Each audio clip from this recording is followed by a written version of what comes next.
এই সংসদে আমার কাছে মনে হয়েছে যেই কমিশনগুলোর সবচেয়ে বেশি দরকার ছিল তার মধ্যে অন্যতম একটা দরকারি একটা কমিশন ছিল পুলিশ সংস্কার কমিশন। দুঃখজনক বিষয় হচ্ছে এই কমিশনটা সংসদে উঠানোই হয় নাই, এই যে অর্ডিন্যান্সটা সংসদে উঠানোই হয় নাই। অর্থাৎ এটা আলোচনার জন্য এটার প্রয়োজন আছে কিনা বা এটা কতটা প্রয়োজন, জনগণের জন্য কতটা প্রয়োজন, এটা নিয়ে আলোচনা করার জন্য সংসদে উঠানোই হয় নাই। মানে পুলিশ এই অভ্যুত্থানের অন্যতম একটা স্টেক হোল্ডার, তাদের রোল কী ছিল সেটা নিয়ে আমাদের পরবর্তীতে কথাবার্তা আছে, কিন্তু অন্যতম একটা স্টেক হোল্ডার।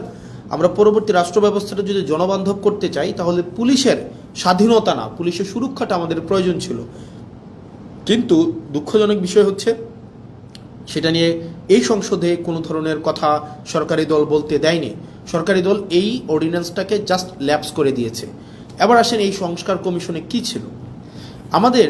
এই আপনি যদি মনে করে দেখেন তো আবু সাইদ হত্যা মামলার যে রায়টা হয়েছে, যেই এএসআই ছিল উনি কিন্তু বারবার করে বলছিলেন যে আমার কোনো দোষ নাই, সরকার আমাকে নির্দেশ দিয়েছে, আমি সেই নির্দেশ অনুযায়ী গুলি করেছি। ঠিক সেটাই, পুলিশকে নির্দেশ দেওয়া হয়, সেই নির্দেশকে লফুল নাকি আনলফুল সেটাকে অ্যাসেস করা কিন্তু পুলিশের পক্ষে সেটা সম্ভব হয়ে ওঠে না। তো আমাদের যে পুলিশটা গড়ে উঠেছে, এই পুলিশ সম্পর্কে আমাদের যে ধারণা, সেই ধারণাটা কি? সে পুলিশ হচ্ছে খারাপ, পুলিশ ঘুষ খায়, পুলিশ হচ্ছে দুর্নীতিগ্রস্ত, পুলিশ হচ্ছে চাঁদাবাজ, পুলিশের জমি দখল করে, মানুষের সম্পদ দখল করে বাসা থেকে উঠাই নিয়ে যায়। অর্থাৎ জনগণ এবং পুলিশের সম্পর্কটা এরকম বিরোধের একটা সম্পর্ক। জনগণের বিরুদ্ধে পুলিশের যে একটা চিত্র আবহমান কাল থেকে প্রতিষ্ঠিত করা হয়েছে, এটা আসলে রাষ্ট্রের জন্য কোনো সুখকর নয়। পুলিশ কিন্তু জনগণের বিরুদ্ধে থাকার কথা ছিল না।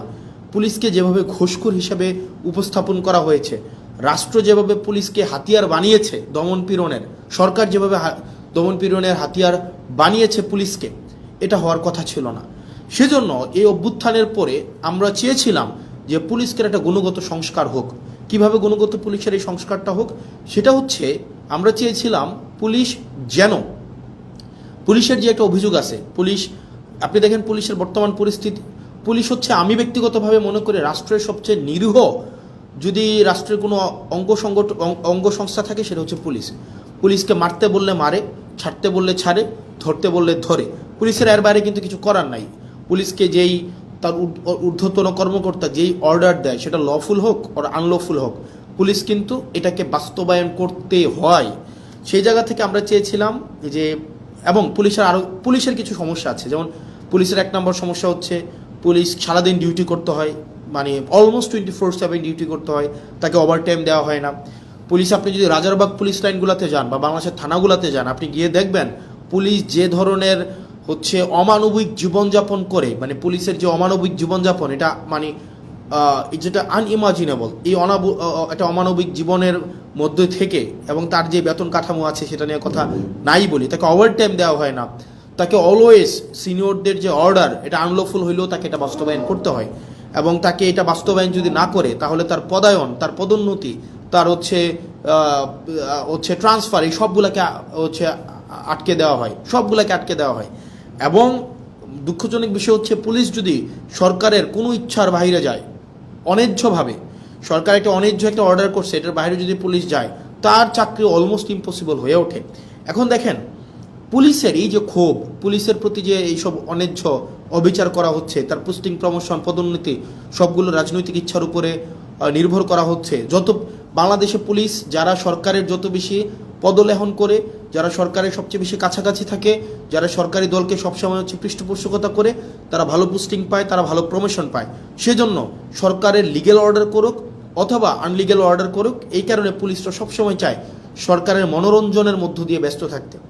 এখন এই যে পুলিশের যত অভাব, পুলিশের যত প্রত্যাশা, পুলিশের যত চাওয়া পাওয়া, পুলিশের যত ক্ষোভ, এগুলা নিরসনের জন্য এই গভর্নমেন্ট একটা কাজ করেছিল, মানে ইন্টারিম গভর্নমেন্ট, সেটা ছিল পুলিশ গ্রিভিয়েন্স রিএড্রেস প্রোগ্রাম হাতে নিয়েছিল। অর্থাৎ পুলিশের ক্ষোভ নিরসন করা এবং ন্যায্যতার ভিত্তিতে পুলিশের যে প্রয়োজনগুলো সেগুলোকে নিশ্চিত করার জন্য পুলিশ গ্রিভিয়েন্স রিএড্রেস প্রোগ্রাম হাতে নিয়েছিল এই সংস্কার কমিশনে। অথচ বিএনপি সরকার সেটাকে বাতিল করে দিয়েছে। ভাই, একটা জিনিস বুঝেন আপনারা, পুলিশ তো একটা ডিসিপ্লিনারি ফোর্স, তার প্রয়োজন, প্রত্যাশা, চাওয়া পাওয়া সেগুলোর জন্য তো পুলিশ আন্দোলন করতে পারবে না, কোথাও গিয়ে স্মারকলিপি দিতে পারবে না। তাকে যদি আপনি একটা হিলিং একটা ওয়ে না দেন, এটা উইন্ডো না দেন, তাহলে তার প্রয়োজন প্রত্যাশা সে কোথায় দিবে, মানে সেগুলো কার কাছে জানাবে? এটা জানানোর জন্য ইন্টারিম গভর্নমেন্ট যে পুলিশ সংস্কার কমিশনটা করেছিল, সেটা হচ্ছে সেখানে পুলিশের ক্ষোভটাও যেন পুলিশ জানাইতে পারে, পুলিশের অভিযোগটা যেন পুলিশ জানাইতে পারে, এবং পুলিশকে যদি কেউ আনলফুললি কোনো একটা অর্ডার করা হয়, পুলিশকে যদি কেউ হচ্ছে অন্যায্যভাবে কোনো একটা অর্ডার করা হয় যে তোমাকে গুলি করতে হবে, তোমাকে হচ্ছে কাউকে উঠাই নিয়ে আসতে হবে, তোমাকে হচ্ছে মানে বেআইনি কোনো একটা কাজ করতে হবে, পুলিশ সদস্যরাও যাতে সেটা থেকে নিষ্কৃতি পায়, সেটার জন্য একটা অভিযোগ জানাইতে পারে, সেটার জন্য পুলিশ গ্রিভিয়েন্স রিড্রেস একটা প্রোগ্রাম হাতে নেওয়া হয়েছিল, সেটাকেও বাতিল করে দেওয়া হয়েছে। 2 নম্বর হচ্ছে জনগণের কিন্তু পুলিশের বিরুদ্ধে অনেক অভিযোগ আছে। জনগণের যে পুলিশের বিরুদ্ধে অভিযোগ আছে সেটার জন্য সিটিজেন কমপ্লেইন, আপনার সিটিজেন এটা হচ্ছে management committee, citizen complain management committee, এটা করা হয়েছিল, এটাকেও বাতিল করে দেওয়া হয়েছে। মানে অভ্যুত্থান পরবর্তীতে পুলিশকে যুগোপযোগী করার জন্য, জনবান্ধব করার জন্য ইন্টারিম গভর্নমেন্ট যেই ধরনের পদক্ষেপগুলো হাতে নিয়েছিল তার মধ্যে পুলিশ সংস্কার কমিশন অন্যতম। আপনি সেটাকে সংসদে উঠানি নাই, আপনি সংসদে উঠানোর আগে সেটাকে বাতিল করে দিয়েছেন। তো সেই জায়গা থেকে পুলিশের প্রতি, পুলিশকে যে রাজনীতি আবার করবে না, রাজনৈতিক হাতিয়ারে আবার পরিণত করবে না, পুলিশকে, পুলিশের যে উপরের যে পোস্টিংগুলো আছে, যেখানে প্রমোশনগুলো আছে, সেগুলোকে যে আবার রাজনীতিক করবে না, সেটার নিশ্চয়তা কিন্তু না, এবং সেটা খুবই দুঃখজনক। মানে সেটা খুবই দুঃখজনক। আপনারা আমার সামনে যারা আছেন, আপনারা আমাকে শুনতে পাচ্ছেন কিনা স্পষ্ট, বা দেখতে পাচ্ছেন কিনা, আপনারা আমাকে একটু জানাবেন কাইন্ডলি যে আমাকে স্পষ্ট দেখতে পাচ্ছেন কিনা। আমি নিশ্চিত না, কারণ শুরু থেকে আমি কথা বলছি।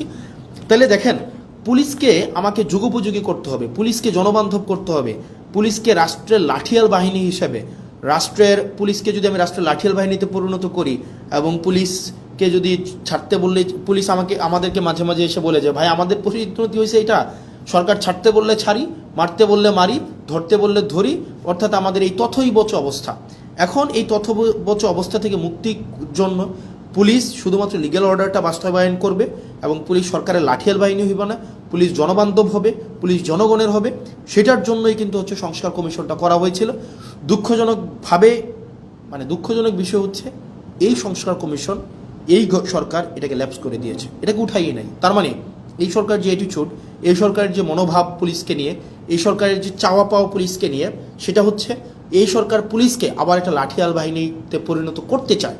কারণ সে যতই বলুক আমরা এগুলাকে বিবেচনা করব, আমরা এটাকে আরও বেশি সুন্দর করে, আরও বেশি শক্ত করে নিয়মের মধ্য দিয়ে এটাকে করব, আলটিমেটলি কিন্তু এটা করছে না, বা করবে কিনা সেটা কিন্তু আমরা আস্থা পাচ্ছি না। পরবর্তীতে যদি আরও ভালো সংস্কার কমিশন আপনি করতেন, তাহলে এই কমিশনটাকে আপনি স্বীকৃতি দিয়ে পরবর্তীতে আপনি ভালো সংস্কার কমিশন করতেন, আপনি কিন্তু সেটা করেন নাই। তার মানে পুলিশ সংস্কার কমিশনেরকে বাতিল করার মধ্য দিয়ে এই সরকারের মনোভাব কি বা কোন দিকে যাচ্ছে সেটা কিন্তু আমরা বুঝতে পারি।